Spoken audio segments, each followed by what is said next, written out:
Marc chapitre 7, à partir du verset, vous lisez l'histoire à partir du verset 1 à 9. Jésus mange avec ses disciples.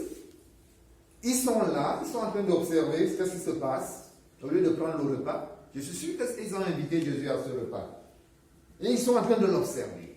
Ils viennent voir Jésus parce que ses disciples ont mangé sans se laver les mains.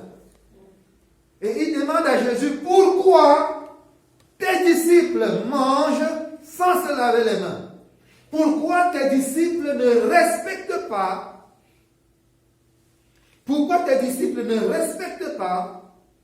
la tradition des anciens? Amen. Vous vous imaginez que c'est Dieu qui doit maintenant respecter les lois des hommes.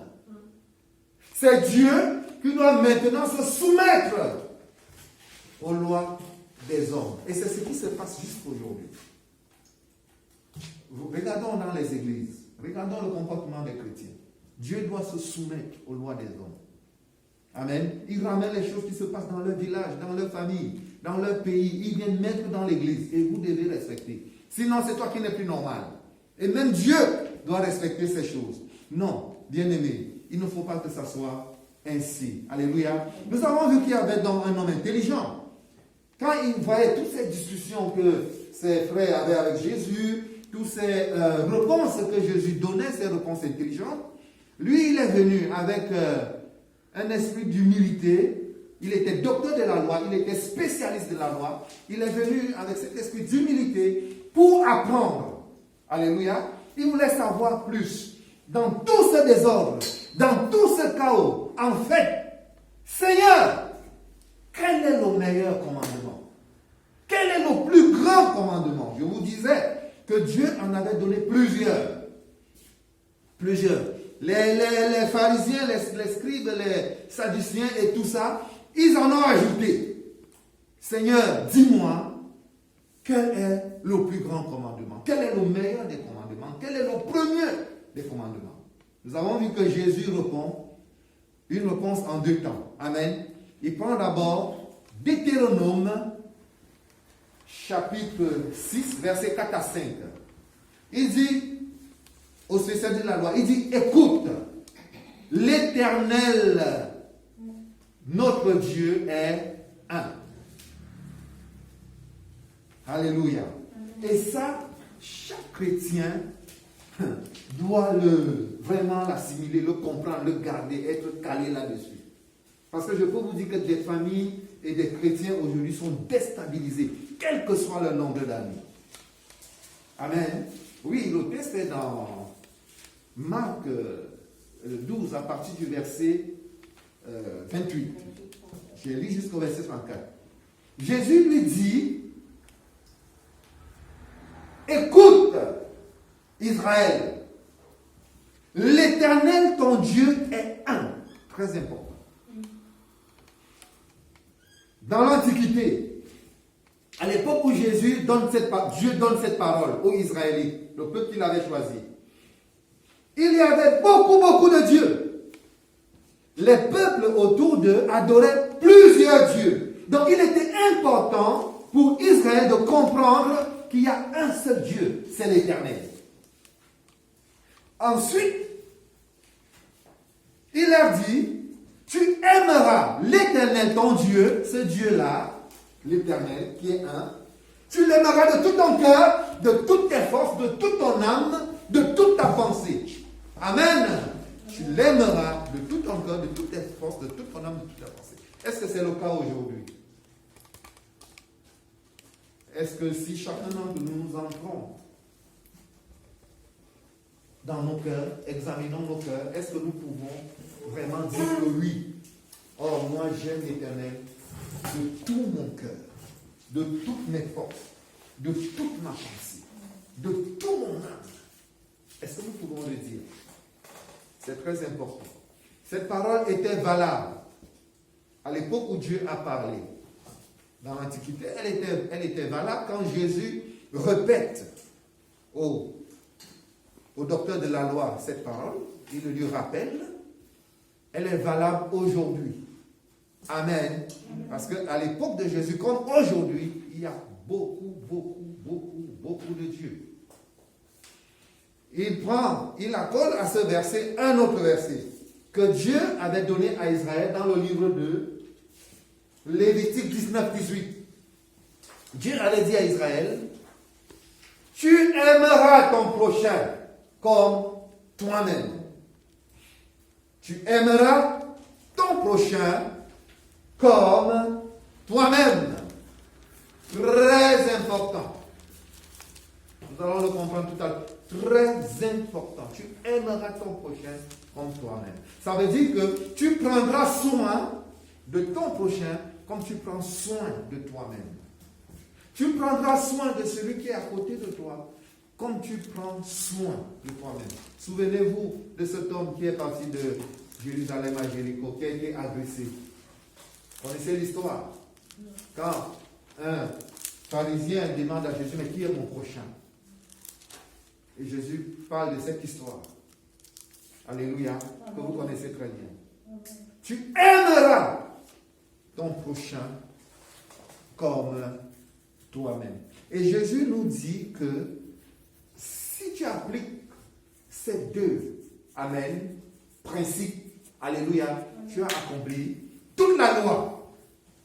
Si tu appliques ces deux principes, si tu aimes Dieu de tout ton cœur, de toute tes forces, de toute ton âme, de toutes tes pensées, et si tu aimes ton prochain qui est à côté de toi, si tu prends soin de lui comme tu prends soin de toi-même, tu as accompli toute la loi. N'est-ce pas merveilleux? Ça paraît simple, n'est-ce pas? Mais c'est ça la vérité. Il dit, tu as accompli toute la loi. Alors, ce monsieur est content. Il dit à Jésus, vraiment, Seigneur, ce que tu as dit, aimer Dieu de toutes ses forces, de toute son âme, de toutes ses pensées, aimer son prochain comme lui-même, c'est accomplir toute la loi. Vraiment, j'ai compris, etc. Jésus lui dit, tu n'es pas loin du royaume. Amen. Mais qu'est-ce qu'il fait? Parce que Jésus lui tend une perche. Tu n'es pas loin du royaume. Ça veut dire qu'il est proche, il est près de la vérité. Amen. Qu'est-ce qu'il fait? Au lieu de demander à Jésus, mais c'est quoi cette histoire du royaume?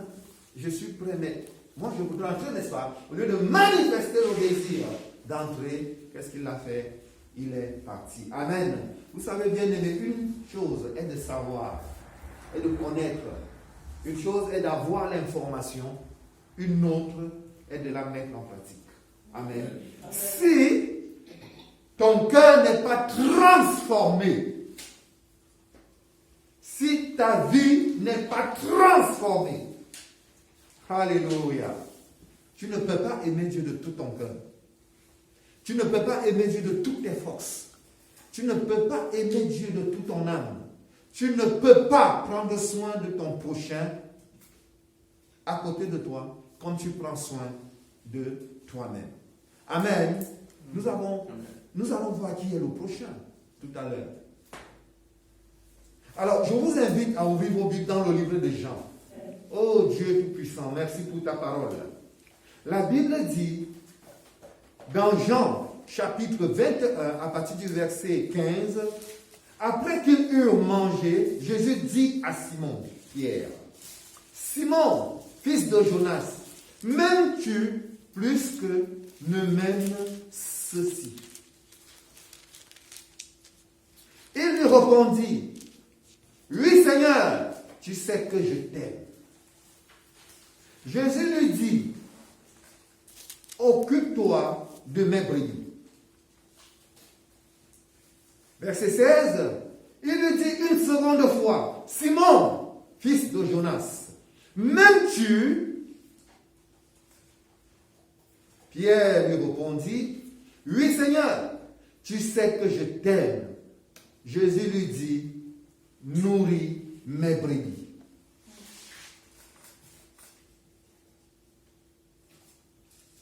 Il lui dit, pour la troisième fois, Simon, fils de Jonas, m'aimes-tu? Pierre fut attristé de ce qu'il lui avait dit pour la troisième fois, m'aimes-tu? Et il lui répondit, Seigneur, tu sais toutes choses, tu sais que je t'aime. Jésus lui dit, occupe-toi de mes brebis. Amen. Alléluia. Vous savez que Pierre, c'est quelqu'un qui aimait beaucoup le Seigneur. Il aimait beaucoup Jésus. Il a dit à Jésus un jour, quand Jésus dit que vous ne pourrez pas arriver là où je suis, amen, il parlait de sa mort, il dit à Jésus, tu ne mourras pas. Il dit à Jésus, même si tout le monde t'abandonne, moi, je vais donner ma vie pour toi. Pierre l'a dit. Vous avez compris? Il était sérieux quand il disait ces paroles-là. Pierre était sérieux. Sauf que Pierre ne sait pas de quel amour, il ne savait pas de quel amour il parlait. Il ne savait pas. Pierre parlait très vite. C'est un homme qui parlait très vite, sans réfléchir.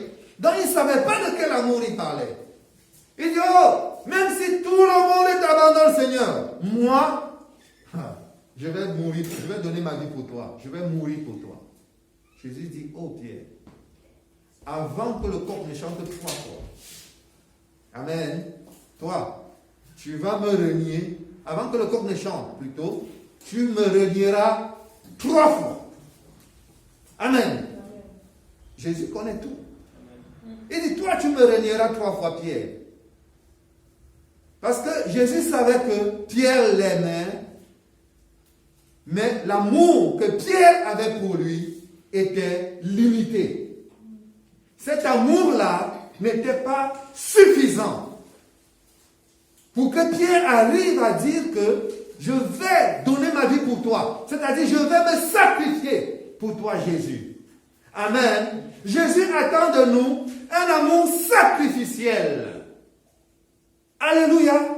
Il dit à Pierre, écoute-moi, fils de Simon, m'aimes-tu comme plus que les autres? Pierre dit, oui, je t'aime. Jésus dit, non, tu n'as pas compris. Ton amour là est trop limité. Ton amour est trop faible. Pourquoi plus que les autres? D'abord parce qu'il voulait faire de Pierre le leader, n'est-ce pas? Il fallait que le leader montre le chemin.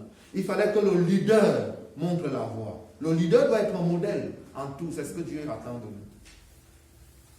Et dit à Pierre, m'aimes-tu plus que tous les autres? Vous savez que quand Jésus est mort, quand Jésus a été attrapé, Pierre a renié. Il a renié. Le coq a chanté 3 fois, Pierre s'est mis à pleurer. Il aimait le Seigneur. Mais ce n'était que des remords. Il n'avait toujours pas compris. Il était pris de remords. La même chose que Judas a fait. Judas, lui, il allait se pendre. Pierre, lui, il a pleuré. Ensuite, qu'est-ce qu'il fait, Pierre? Quand Jésus est mort, il dit, bon, on retourne à la pêche. Donc, c'était le leader. Il prend les autres, il dit, on retourne à la pêche. Son amour pour Jésus était limité. Il avait la capacité de conduire les autres. Il avait la capacité d'influencer les autres. Et Jésus avait besoin de Pierre. Mais l'amour que Pierre avait pour Jésus était limité. L'amour que tu as pour Jésus est limité. L'amour que tu as pour Jésus est insuffisant. Et ça s'explique par certaines de tes décisions. Ça peut s'expliquer par certaines de tes attitudes envers l'Église et envers le Seigneur. Amen. Amen. C'est facile. Pierre, m'aimes-tu plus que ceux-ci? Seigneur, tu sais que je t'aime. Dieu dit non. Tu n'as pas encore compris. Deuxième fois. Pierre, m'aimes-tu? Directement. Oui, Seigneur. Tu sais que je t'aime. Jésus dit non. Tu n'as toujours pas compris. Amen. Pierre, m'aimes-tu vraiment, Pierre? Pierre fait tout de suite le lien. Il dit, mais il me pose 3 fois la question. La Bible dit que Pierre fut attristé du fait que Jésus lui pose la question 3 fois. Pierre fait le lien, il se souvient qu'il a renié Jésus 3 fois. Et il se rend compte que forcément, C'est pourquoi il dit à Jésus, tu connais les cœurs. Tu connais tout, Seigneur. Tu sais que je t'aime. Mais oui, mon amour est limité. Il est triste. Il se met à pleurer. Mais vous voyez, Jésus ne repousse pas Pierre. Il continue à dire à Pierre, occupe-toi de mes brebis. Bien-aimé, de quel amour nous parle Jésus? Vous savez, il y a 3 amours dans la Bible. Vous le savez, il y a 3. On trouve le mot français, le français dit amour. Tout, il dit amour. Mais non. Alléluia. Il y a 3 types d'amour dans la Bible. Le premier amour qu'on trouve dans la Bible, c'est l'amour Eros. Amen. Eros, ils appellent ça en France, c'est les mondains, les tout ces érotiques, machin. Eros, l'amour Eros.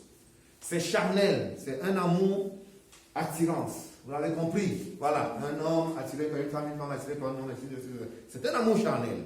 Mais la langue française appelle ça amour. Mais c'est un amour léger. C'est un amour charnel. C'est un amour insuffisant. C'est un amour limité. Et ce n'est pas de cet amour que Jésus parle. Amen. Oui, c'est cet amour où un jeune homme dit à une jeune femme le matin, je t'aime. De tout mon cœur, de tout mon amour, tu es la lune. Et le soir, il dit, la sorcière là, elle ne vient plus c'était chez moi. Beaucoup se sont fait avoir. Ils sont tombés dans l'amour Eros.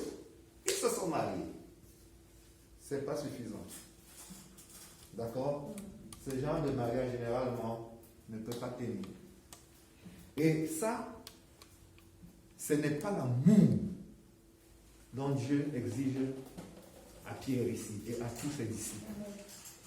Puisque j'ai commencé à parler du mariage. Cet amour-là se trouve dans Éphésiens 5, verset 22. Quand Dieu dit à la femme, soumets-toi à ton mari. Et il fait un lien. Il dit, comme l'Église est soumise à Christ. C'est de cet amour-là que je parle. Alléluia. Oh, j'ai brûlé les étapes. Ok. Deuxième genre d'amour qu'on trouve dans la Bible. Le deuxième genre, c'est le philios. Amen. C'est un amour. L'amour filial. Mais le français appelle tout ça amour. Ça, c'est un amour relationnel qui est... il y a beaucoup d'amitié, n'est-ce pas? Il y a l'affinité, il y a l'entente, c'est donnant-donnant. Tu me donnes, je te donne. Voilà, je t'aime bien, mon frère, je t'aime bien. C'est un amour, voilà, qui est comme ça. Mais cet amour-là est aussi limité. Il n'est pas suffisant. Ce n'est pas l'amour que Dieu attend de nous. Amen. Ce n'est pas de ça que Jésus parle. Jésus parle de l'amour agapé. Amen. Donc il est en train de dire à Pierre, me agapéo-tu. Alléluia. C'est cet amour-là qui est parfait. C'est cet amour-là qui est sans limite. C'est cet amour-là qui est puissant. C'est cet amour-là qui ne tarit et qui ne périt jamais. Amen. Cet amour-là, c'est quand Dieu dit dans Jean 3,16 que Dieu a tant aimé le monde. Amen. Qu'il a donné son Fils. C'est cet amour qui est sacrificiel. Dieu nous a tant aimés qu'il a donné son Fils. Dieu nous aime,